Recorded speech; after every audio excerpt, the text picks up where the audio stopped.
So I want to let people know the truth of it. It's going to be awful. You're going to want to quit 75% of the time. You're going to want to punch your therapist in the face like 90% of the time. And if that's all true, that means you're getting good therapy. And number two, you will eventually get the outcomes that you want, but it takes time.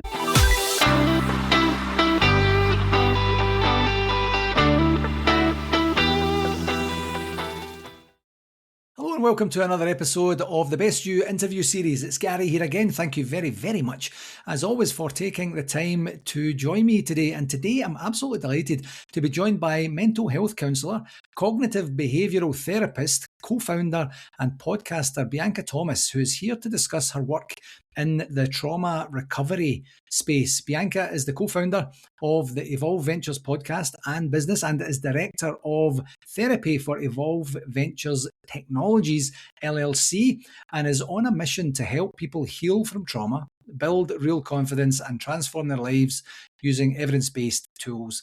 Bianca has worked with hundreds of clients one-on-one and reached thousands globally through her podcast and has led seminars focused on mental and emotional growth.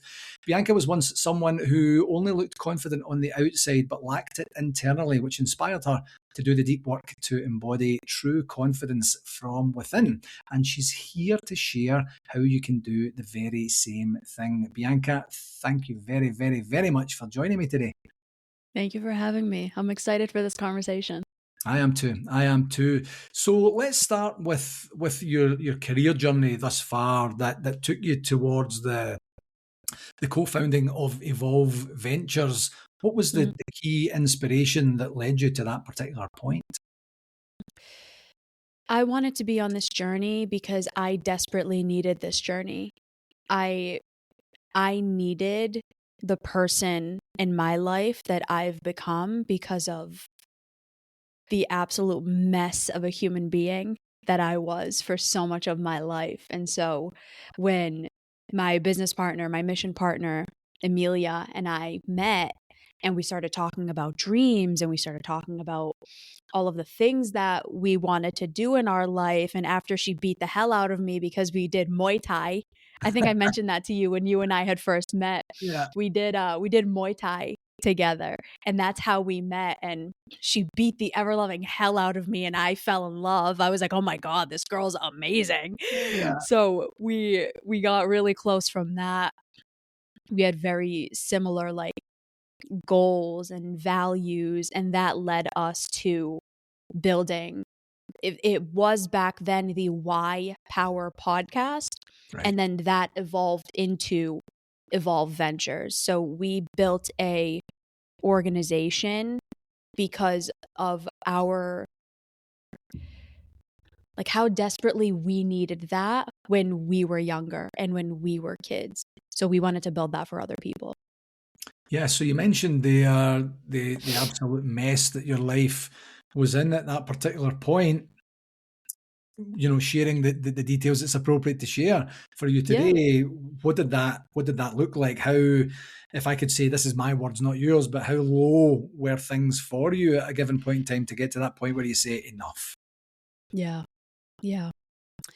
So growing up, when I was a little kid, I was a very happy, bubbly, confident kid. I found this journal that my mom kept when I was a baby, and it was Bianca is confident, Bianca's a leader, she's everyone loves her and she just loves being around people. And it was such a shock to me because that's not what I remember from my childhood. What I remember is that was probably true when I was very little. But after around 6, 7 years old, I started to develop some really significant mental health issues. And what I now know is I started developing borderline personality disorder from a very, very young age. So I had no confidence. I had a very low self-esteem. I had no sense of self. I struggled so embarrassingly in relationships. I didn't know how to connect with people. And because of that, I made horrific choices in who I allowed into my life, in the decisions that I made, in the activities that I endeavored into. And when I was 16, after years and years and years of having these really negative experiences, I ended up meeting someone, and we dated for 4 years, who was sexually, emotionally, mentally, and financially abusing me. And I actually recently learned that he's in prison for some of the things that he did after we broke up. So that should have been my life, and I'm like, I don't know who I am. I don't know what the world is. I don't know who I am. I don't know what it means to be a person, and this relationship basically like broke whatever was left in me. So I'm 20 years old and I'm like stunned. And it was around that time when I went to therapy for the first time. I think I was like 18, so it was 2 years before that relationship ended. And it was the first time in my life I ever felt like someone really saw me. Someone really understood me. Someone cared about me past just what I looked like. It was like, oh, this person really sees me, but I was still so stuck in the mud of that version of myself and of my own trauma and my hurt and everything that was going on in my life at that time, that I wasn't ready to do anything about it. It opened my eyes to the possibilities. It opened my mind to what change could look like, but I just wasn't in a space where I was ready to do anything. So I ended up stopping that therapy and beep bopping around trying to figure out who I am and what I want, and trying to heal from that situation, but I'm still just ending up in the same dynamics over and over and over again. And when I was 23, I met these mentors of mine who introduced me to personal development for the first time. So I was already getting I had already finished college at that point. I got my degree in psychology, but like I didn't know anything about it. I was like, I was a nightmare. I was a mess. I got the degree, but I couldn't tell you anything about it. Yeah.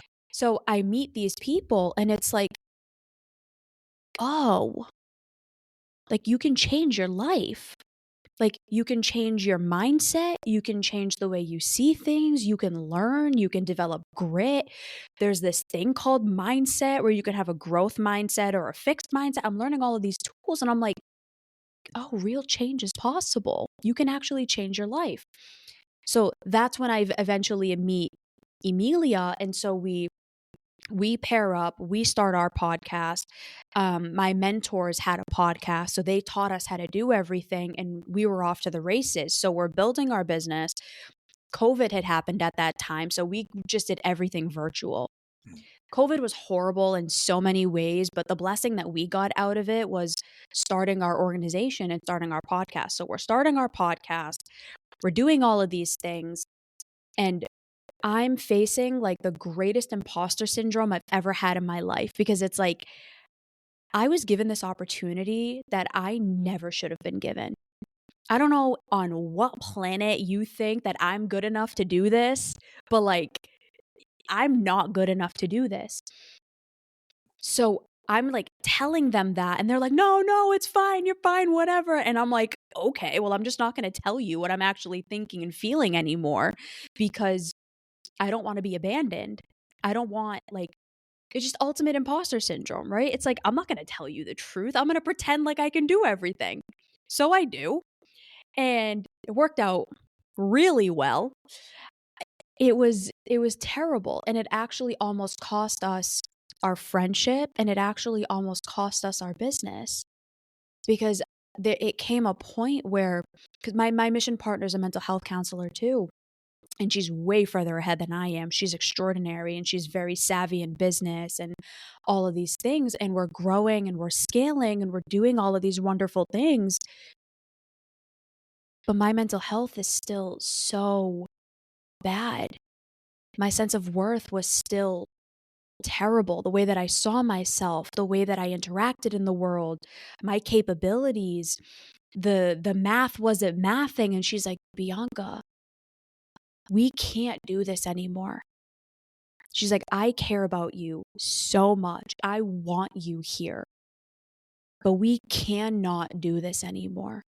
So here's the two options of what we can do. And I'm so grateful to her for this, because anyone else would have been like, F off, Yeah. go your way, and we're not going to talk anymore because you almost just sabotaged our business. But she didn't. She said, here's two options. Here's the two things we can do. We can either do that option one, and I'm going to love you from afar. We'll liquidate everything. We'll separate everything. You go your way. I'll go mine, and I'm going to love you from afar. Or go get the help. Because I was doing coaching and I had mentors and I was working with people, but on the external stuff, not the internal. I was running away from that for dear life. So she's like, you need to do the internal. And I was like, okay, I don't want to do this, but okay, I'm not ready to do this, but okay. So I did. It was awful and it was painful, and I had to face more mirrors than I ever thought I was capable of, that I ever even knew was possible. But I did the work that I had just gotten my master's degree for, that I was teaching other people to do, because I was working as a therapist at that point. So I'm teaching people to do this stuff that I'm not even doing. So I finally actually start doing the work. I start doing the work that I'm teaching other people to do. I'm building that inner scaffolding. I'm becoming the person that I was trying to convince people that I was, but I actually became her.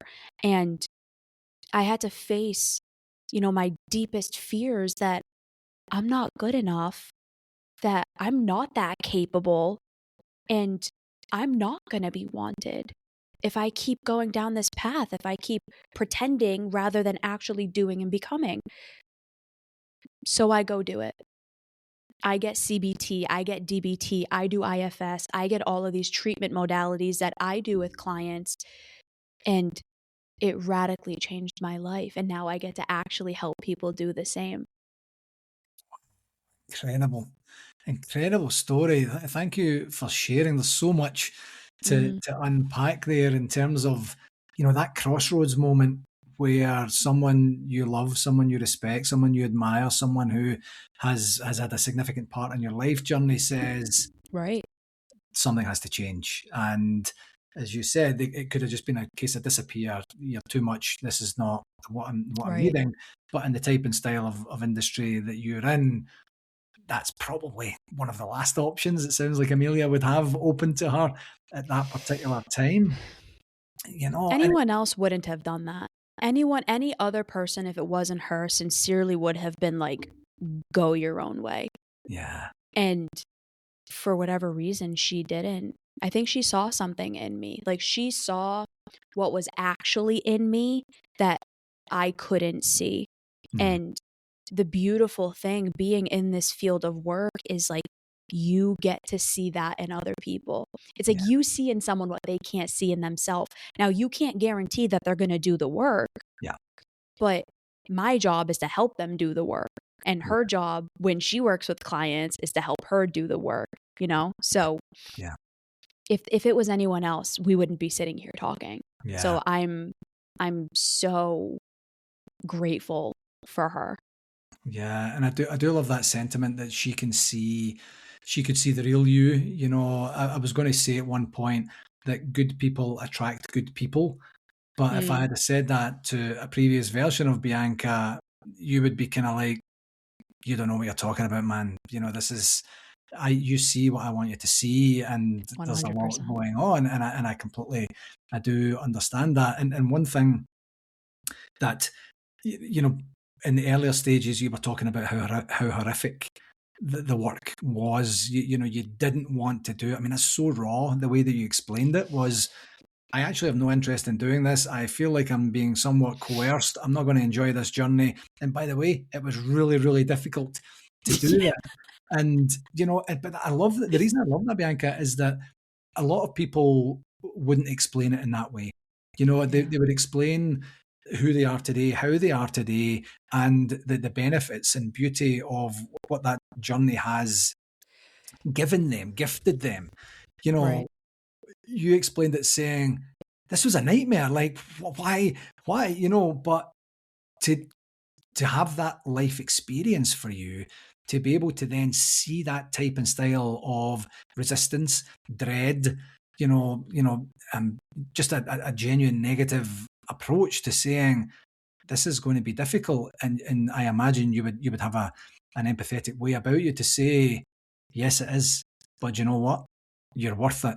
And you know what I can tell you is if you actually do the work and you see the results and you adjust to the information that you're being given, at the other side, it's going to be somewhat unrecognizable to the benefits that you can achieve.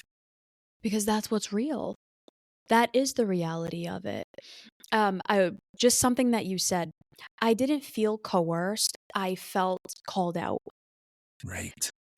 because I knew, like, I had been to therapy before, so I knew that, like, I knew the benefits of it. And the thing that I admire about her is she didn't coerce me at all. I was given a choice. Yes. Yeah. And so many people, and what I see working as a therapist and working in this field is a lot of people are coerced. A lot of people are like, my partner told me I had to come here or they were going to break up with me, Yeah. or my job, or my parole officer, or whoever, right? There are circumstances where people come because some external force is forcing them to do it. But for the grand majority, that's not the case. For the grand majority, what it actually is they finally reached their breaking point.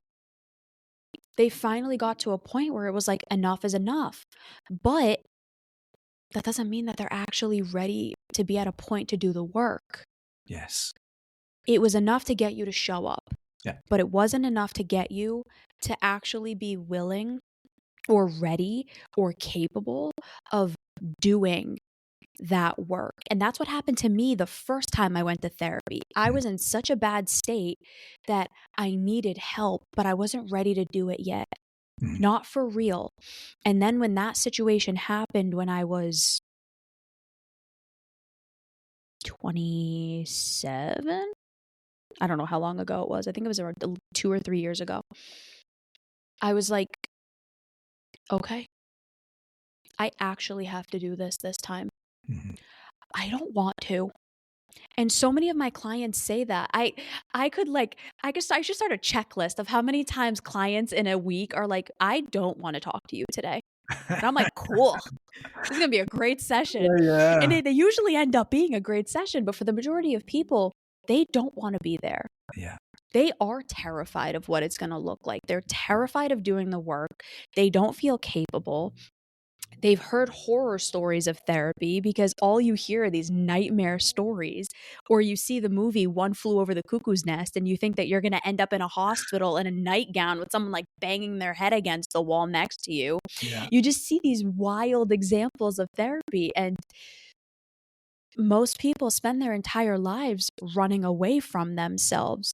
So to have to sit in a chair and sit in front of people or sit across the computer from another person and have to actually dive into it, Mhm.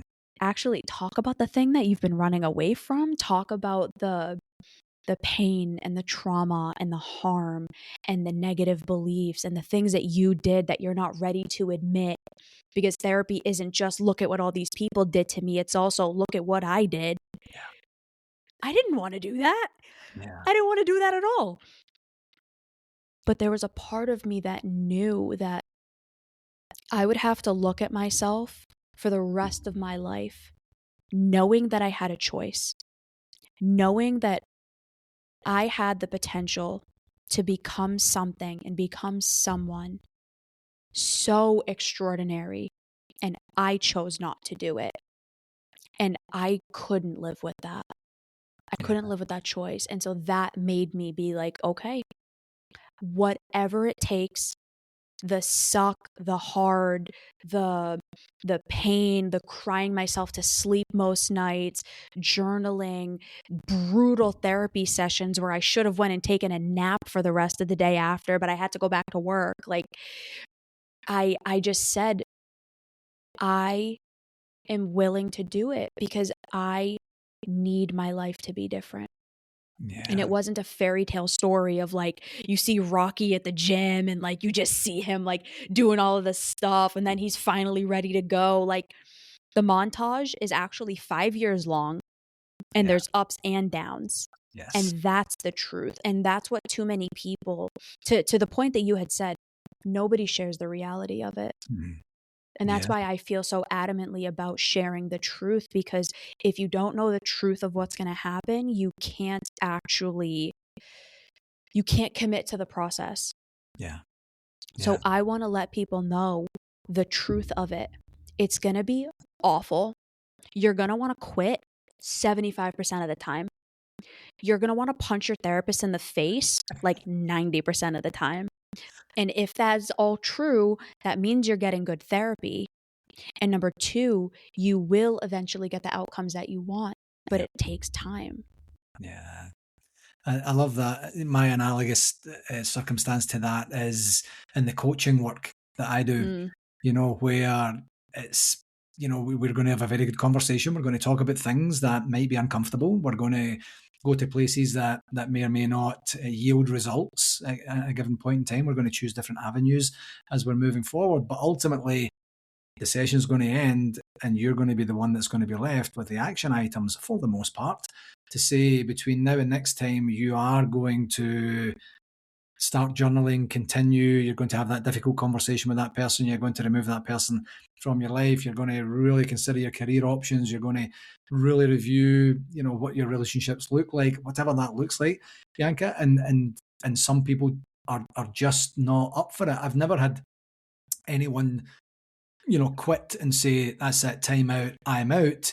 But you have the people that you can see the energy waning, the interest waning, yeah. where they're saying, this is just not something I can commit to right now. And I don't mind that at all, to say the timing has to be right. If you're constantly putting it off, then that's a pattern there that we could recognize and talk about in some way. But if you are just saying, I now see, know, understand, and appreciate the level of effort it's going to take for me to do that based on where I'm at, based on my life circumstances, my career situation, my relationship status, whatever that looks like. This is not the right time. I'm going to let's pick it up again in 8 months, 9 months, a year, something like that.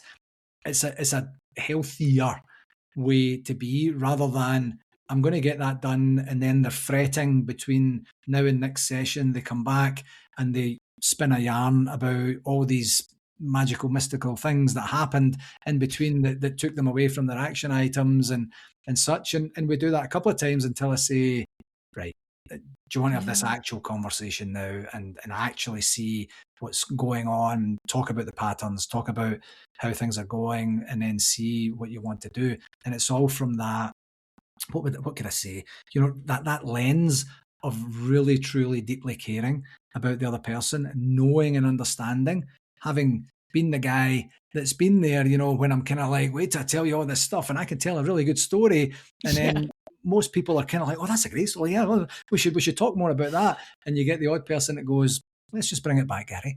And let's just talk about, you said you were going to, you didn't.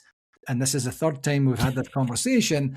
And I'm like, well, shit. Okay, I guess we're going to talk about that then, are we? And that's the key. And one of the things about the Yeah. work, I remember that Lizzo song, and I actually talk about this in class when I'm teaching in class. And the Lizzo song, I can't remember the song, I'm Ready or something like that. But one of the first lines in the song is, I did the work and it didn't work. Mm, And what it's made me think of in terms of coaching clients over the years, or people I've been mentoring, or just having a supportive relationship with, is, did you do the work?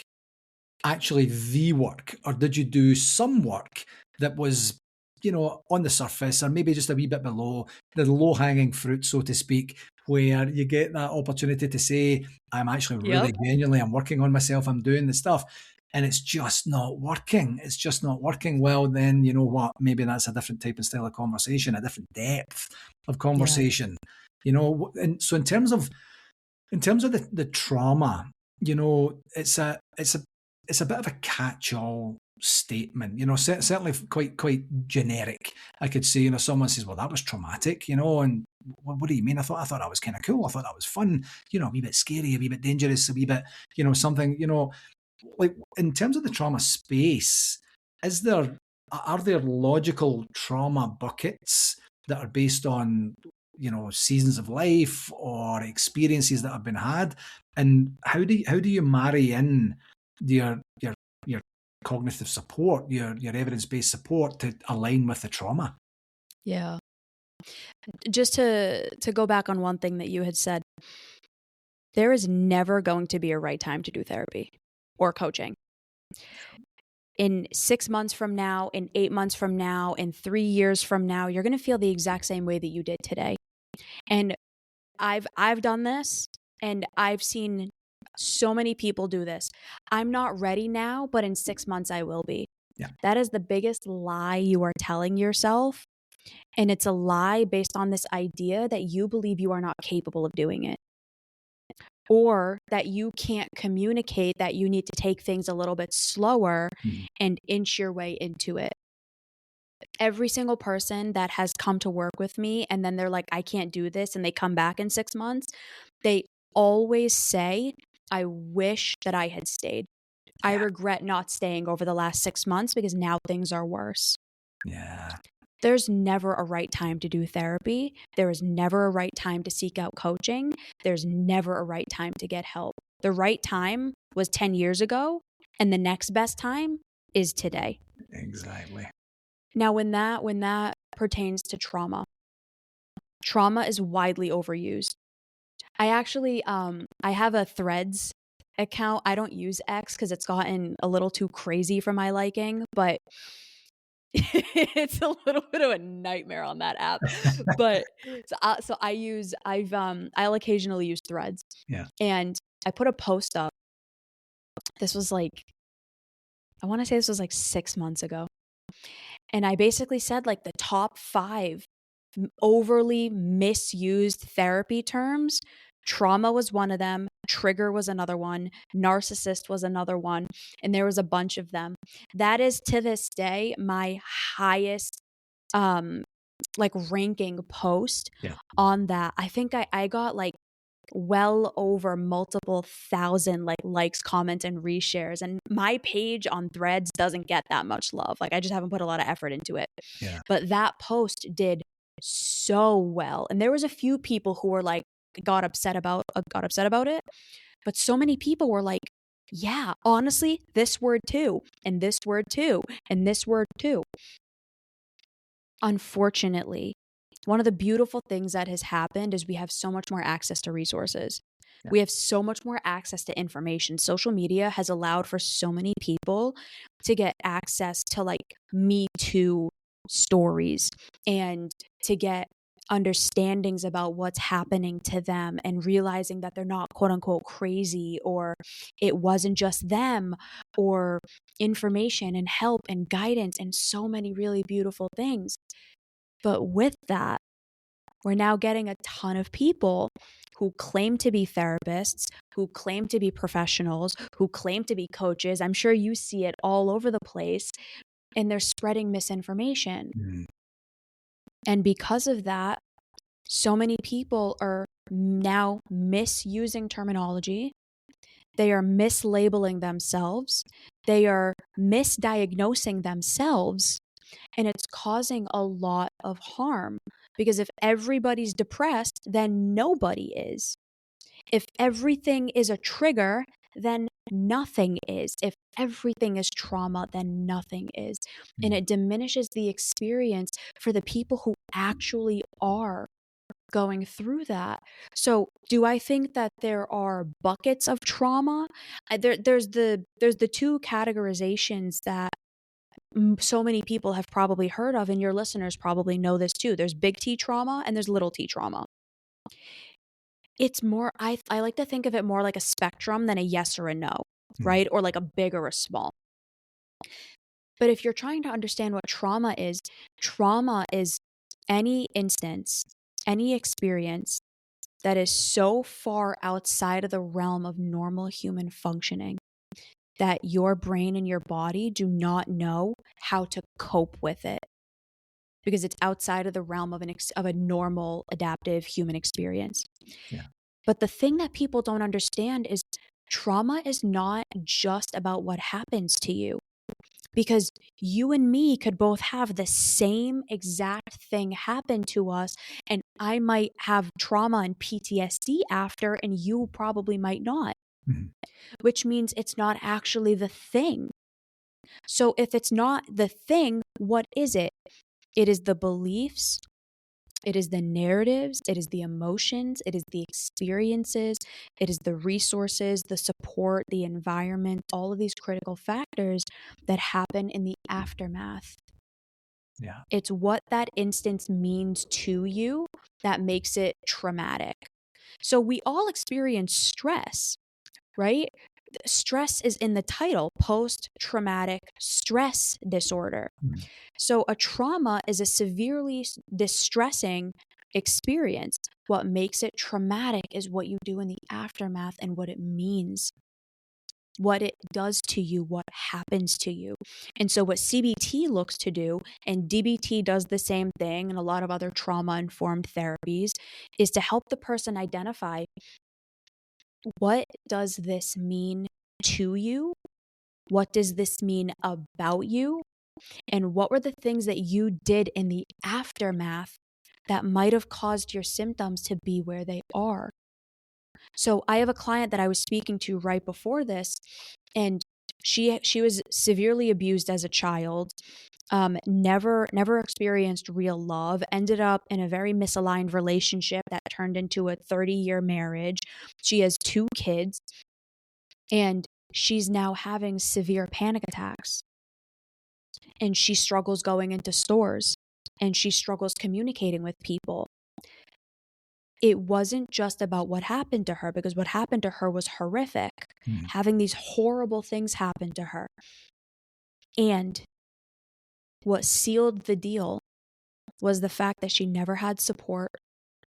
She never had someone to help her. She never had someone to guide her. So she was basically just in that, being convinced that it was all her fault because something was wrong with her. So now her entire life is framed on that narrative, or on this lens of, I'm a burden, there is something wrong with me, I'm a bad person. So now when she has to go into grocery stores, she gets freaked out because she's afraid something bad is going to happen to her because she's a bad person, and bad things always happen to her. Yeah. So we had a conversation, and she comes into the session and she's like, I went to the grocery store for the first time in years. And I was like, oh my God, that's amazing. And she goes, yeah, but it wasn't good. And I was like, why wasn't it good? I'm like, you haven't gone in years. She goes, well, I had a panic attack. I was like, you haven't gone to the grocery store in years. She goes, yeah. I'm like, you stayed? She's like, yeah. I was like, huh, you haven't gone in years. You started your grocery shopping. You had a panic attack. You recovered from it. You continued your grocery shopping. And then you went home and your husband helped you with whatever it was you needed. And that's a bad thing? And she's like, well, when you frame it like that, I was like, that is how you frame it. That's the point. That is what good therapy does. It helps you to see the experience from a more appropriate lens, because when we go through trauma and when we have that aftermath of the experience, it shapes our brain and reshapes our brain, and we are a part of that with how we talk to ourselves, what we say, what we do, what we think, what we feel, what we don't say, do, think, feel, and believe. And then that shapes who we become, and that's where trauma comes from. So what you do in therapy is you help people to actually start seeing the story more clearly. helping you regulate your nervous system and your emotions, helping you to navigate that inner child that's in there that still believes that you're not good enough, and then effectively problem solving solutions to help you start building a new identity today. And that's exactly what I did. And now that's what, Evolve, what we do at our organization is really helping people to break those limiting beliefs so that they can evolve to that next version of them and heal from that trauma. Yeah. I love the framing there. And one word that was coming up for me that that I don't think you mentioned, Bianca, was where does the memories fit in? Mm-hmm. To this post event manifestation of their state. Are the memories super creative stories? Is it a narrative that is made up? Is it completely susceptible to being skewed? The memory seems to be almost like the glue that keeps the things together for good or bad. Mm-hmm. Mm-hmm. In my master's course, I took a course on trauma, and it was the first time they ever did the course too, which was interesting. So we got like the brand new version of the course. So Yeah. it's probably way better now than it was when I was there. But it that is what fascinated me to trauma. So it helped me to see my experiences, and then that's what locked it in for me of, oh, this is fascinating. So he had said, and there was this article that we read and that we dissected, and it actually said PTSD should actually be categorized as a memory disorder rather than a stress disorder or a anxiety disorder, because our brain completely warps the experience, what we tell ourselves about the experience, the way that the experience is encoded into our brain, and then all of the decisions that we make in the aftermath of that. Mhm. Now, what I do not mean by that is you are not you're not remembering it, therefore you're crazy or you're making it up or anything like that, because tactics like that are actually what's used in law settings, for example, where they try gaslighting the victim into believing that that's not what actually happened to them. That's not what I'm saying at all. Yeah. What is happening is when we endure substantial stress that our brain doesn't know how to deal with. Mhm. Let's say you're going to the gym and you're trying to carry something that you don't have the strength to carry yet. Of course, it's going to crush you. Mhm. This is the same thing. When we are in an experience like that, our brain doesn't know what to do. So it does one of four things: fight, flight, freeze, or fawn. Now we know that there's more than that. There's I can't think of them off the top of my brain. It used to just be fight or flight. Then it was fight, flight, and freeze. Now Yeah. it's fight, fright, freeze, and fawn. And now there's multiple other ones. And for the life of me, I can't think of what they are right now. But when we endure significant stress like that, our brain is just hyper focused on, how do I get to safety? Yeah. And when you're out of that situation, some people, they'll try to run away. That might be dissociate. They might freeze, they might try to attack back, or they might try to do a multitude of different things. But again, what happens in the aftermath, if you're not processing it, your memory gets shaped by the emotion. And then that emotion and that memory gets sealed into your nervous system, and that's what shapes the entirety of your life. So in trauma work, you're unpacking the memories. You're rewiring the experiences. You're building new narratives. You're Mhm. telling new stories. You're developing new beliefs about yourself. And then you're moving forward from there. Yeah, I love that, and I do really appreciate that explanation, because I just had that feeling that there's something to it there. Yeah. The memory can't just be the memory.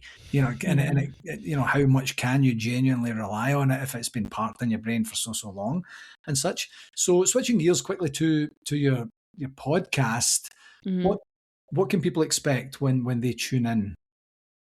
A lot more of this. Yeah.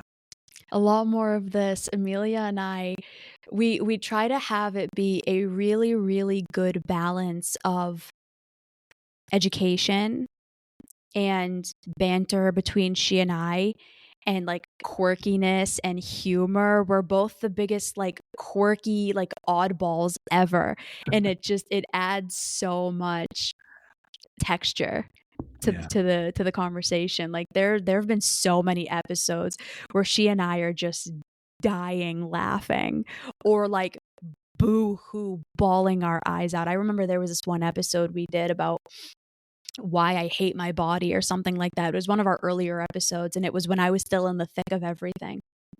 And I'm like hysterically crying throughout the entire session, talking about how much I hated myself. And it had gotten a lot of views. It had done really well. But it's a lot more of this. It's she and I really talking about these things that unfortunately too few people are talking about, and that are talking about really. Yeah. Most podcasts, most people who run podcasts, and I'm so glad that you're doing it differently, but what I've seen from too many podcasts is they don't talk raw and real. Mhm.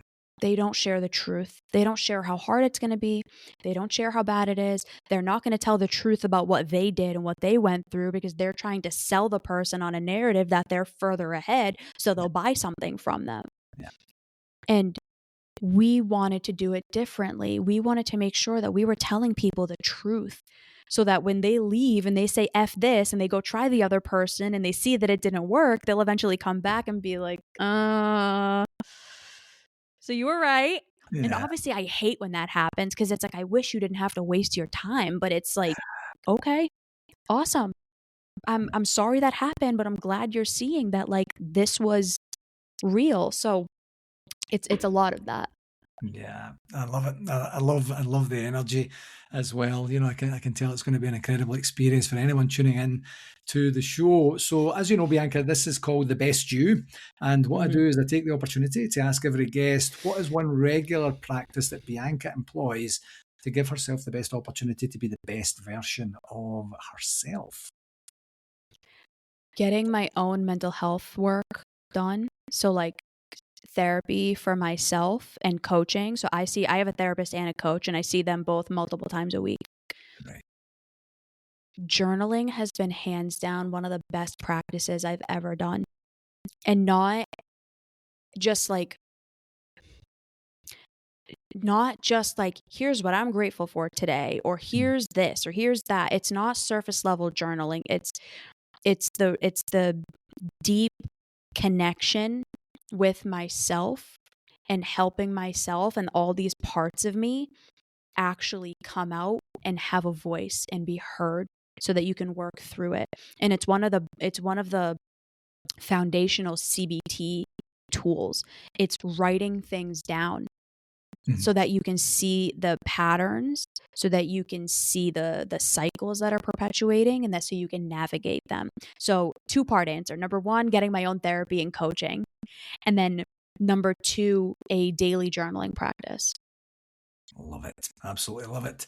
Before I let you go, Bianca, where can people find out more about you and your organization and podcast?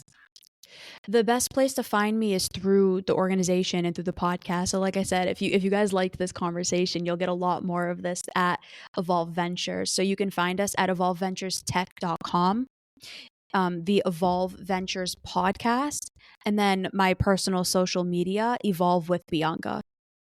Wonderful. Bianca, this has been absolutely incredible. I've learned so much. I've absolutely enjoyed the rawness and the openness that you've shared today. Thanks a million for coming on the show. Thank you so much for having me. This was a really wonderful conversation, which I knew it would be. Hello again. Thanks again for tuning in to this episode, and I do hope that you found it valuable and gained some insights. I do have an ask for you. If you enjoyed this podcast, I would absolutely love it if you would connect with me on my socials, and that's at LinkedIn, Facebook, and YouTube. Just search for my name and do whatever it is you need to do there to follow me and stay updated with all the latest content, tips, and discussions. And for any more resources that you're looking for, feel free to visit my website, garygillen.com. www.biancabingham.com, and while you're there you can book a free no obligation 30-minute coaching call directly with me through the site. Whether you're looking to enhance your performance or tackle a new challenge, I'm absolutely here to help you succeed, and I would absolutely love to hear from you. Thanks very much again, and until next time, keep pushing towards your goals and getting better each and every day, my friend.